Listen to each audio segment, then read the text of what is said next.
Have you ever wondered why something that feels completely natural to you in love can seem almost puzzling, even frustrating to your partner? Why the very thing you long for, whether it's affection, attention, or communication, might not always be what they instinctively give? The truth is, men and women often approach love and relationships from very different angles. And while it's tempting to see those differences as flaws or obstacles, they can actually become the key to deeper connection, if only we learn to understand them. Today, we're exploring those different perspectives. What often works for her, what often works for him, and how seeing both sides can transform the way we love. When people fall in love, they bring with them an entire world of expectations, emotional needs, and habits that have been shaped by biology, culture, upbringing, and personal experiences. None of us arrives in a relationship as a blank slate. Women and men are often told different stories about what love is supposed to look like. And so, in practice, what feels like love to her may not look the same as what feels like love to him. Understanding these differences doesn't mean putting people into rigid boxes. Rather, it's about recognizing patterns that often show up and using that awareness to bridge the gap instead of widening it. Let's start with one of the most basic and yet most misunderstood areas: communication. For many women, love is deeply tied to words. Verbal connection, talking about the day, expressing emotions, checking in, creates a sense of closeness. A woman might feel cherished when her partner remembers small details she mentioned in passing, or takes time to share thoughts about the relationship. For many men, however, love is expressed less through words and more through actions. Fixing something around the house, planning an outing, or simply being present without much verbal exchange can be their way of showing commitment. This doesn't mean men don't value words, nor that women don't value actions, but it does mean that the language of love often gets lost in translation. One partner might think, "If you loved me, you'd tell me." The other thinks, "If you loved me, you'd notice what I'm doing for you." And both are right, in their own way.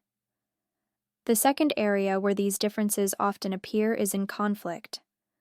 For many women, working through problems means talking them through until clarity and resolution appear. Silence feels like distance, avoidance, or even rejection. For many men, silence can actually be an attempt to protect the relationship, stepping back to cool down, think things through, or avoid saying something hurtful in the heat of the moment. What one sees as withdrawal, the other experiences as safeguarding. The irony is clear. Both partners may actually be trying to preserve the relationship, but in opposite ways. Understanding this can change the entire dynamic.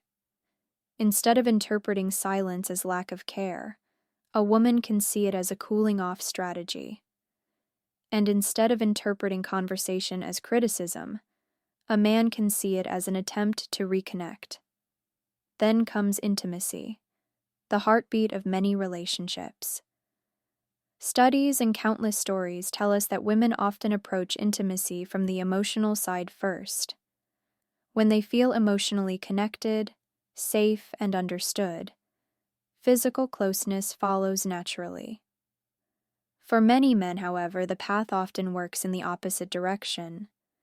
Physical closeness becomes the gateway to emotional connection. This creates a fascinating, sometimes frustrating loop. She wants to feel close to want intimacy. He wants intimacy to feel close. Neither perspective is wrong. Both are simply different entry points into the same circle of love. When couples recognize this, they can stop seeing each other as unresponsive or demanding, and instead, work on creating both emotional and physical bridges. Another difference emerges in how men and women often define love itself. Women might describe love in terms of presence. He listens to me. He makes me feel understood. He shares his world with me. Men, on the other hand, might describe it more in terms of loyalty and respect. She believes in me. She supports me. She trusts me. Again, both are absolutely valid, but without understanding, these differences can lead to tension. A woman might feel unloved if she hears few words of affirmation, while her partner believes he's already proving love daily by staying loyal, by showing up, by protecting. Meanwhile, a man might feel unappreciated if his acts of devotion are overlooked, while his partner wonders why he doesn't verbalize his feelings more openly. Recognizing these definitions allows each partner to adjust, not by abandoning their natural way of showing love, but by stretching into their partner's world as well. It's also fascinating to consider how men and women often experience support. Imagine a woman coming home after a stressful day. She wants to share what happened, to talk it through, to feel heard. Her partner, wanting to be helpful, may jump straight into problem solving. Here's what you should do. Here's how to fix it.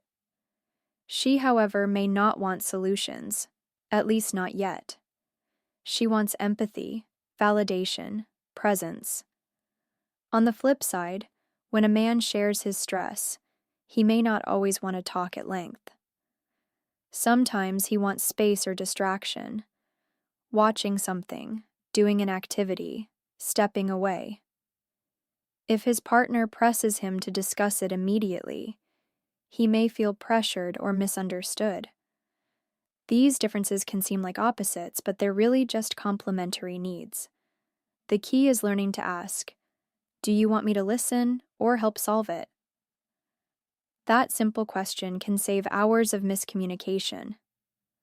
Now, let's talk about independence versus togetherness. Many women nurture closeness through shared activities, constant communication, and emotional transparency. Many men, while valuing closeness, also prioritize independence and personal space as part of their identity. When these values collide, it can feel like tug of war. She feels he's pulling away. He feels she's holding too tightly. But when reframed, independence doesn't mean rejection, and togetherness doesn't mean control. They're simply different ways of balancing individuality with connection. Couples who master this dance, giving space without fear, offering closeness without pressure, often find their relationships becoming both stronger and freer. Differences also show up in how men and women often handle appreciation. Women may feel loved when their efforts to care, nurture, or support are noticed and thanked. Men may feel loved when their efforts to provide, protect, or achieve are respected and acknowledged. This difference can create blind spots. She may not realize that her appreciation matters as much to him as his does to her, and he may not realize that small gestures of recognition make her feel truly valued. But when appreciation flows both ways, it fuels the relationship like nothing else. Even in dreaming about the future, perspectives can vary. Women often focus on emotional security, creating a stable, loving home, building bonds that last. Men often focus on practical security, financial stability, providing for the family, achieving goals. These are not competing visions, but complementary ones. When couples learn to see that her dream of emotional safety and his dream of practical safety are actually two halves of the same whole, they stop arguing about whose vision is more important and start building a shared life where both matter. So, what's the bigger lesson here? It's not that men are one way and women are another. It's that the patterns we see, communication, intimacy, conflict, appreciation, support, often emerge differently, and that awareness is the bridge. Instead of asking, "Why can't you love me the way I love you?" We can start asking, how do you love? And how can I meet you there? That shift, from judgment to curiosity, is the key to unlocking deeper intimacy. Imagine what happens when a woman realizes that her partner's silence after an argument isn't indifference, but a way of regaining balance. Or when a man realizes that her desire to talk through every detail isn't nagging, but an attempt to feel close and secure. Suddenly, what once felt like an obstacle becomes a gift, a window into the other's world. And with every effort to step into that world, the bond deepens. The secret, then, isn't to erase differences. It's to celebrate them, learn from them, and adapt in ways that expand love rather than restrict it. When she begins to see that his acts of service are love letters written without words, she feels cherished in a new way. When he begins to see that her words of affection are not demands but bridges, he feels supported in a new way. Love stops being a battlefield of unmet expectations and becomes a partnership of learning, discovery, and growth. And perhaps the most beautiful truth is this: the very differences that frustrate us are often the ones that make relationships richer. They force us to stretch, to listen, to give beyond what is comfortable. They invite us to see love not just through our own lens, but through another's eyes. And in doing so, they transform us, not just as partners, but as people. So next time you feel like your partner just doesn't get it, pause and remember, maybe they do, but they're speaking love in their own language. The real question is, are you willing to learn it? Because when both partners become bilingual in love, fluent in action and words, closeness and space, emotion and loyalty, that's when relationships stop being a puzzle to solve and become a masterpiece to enjoy.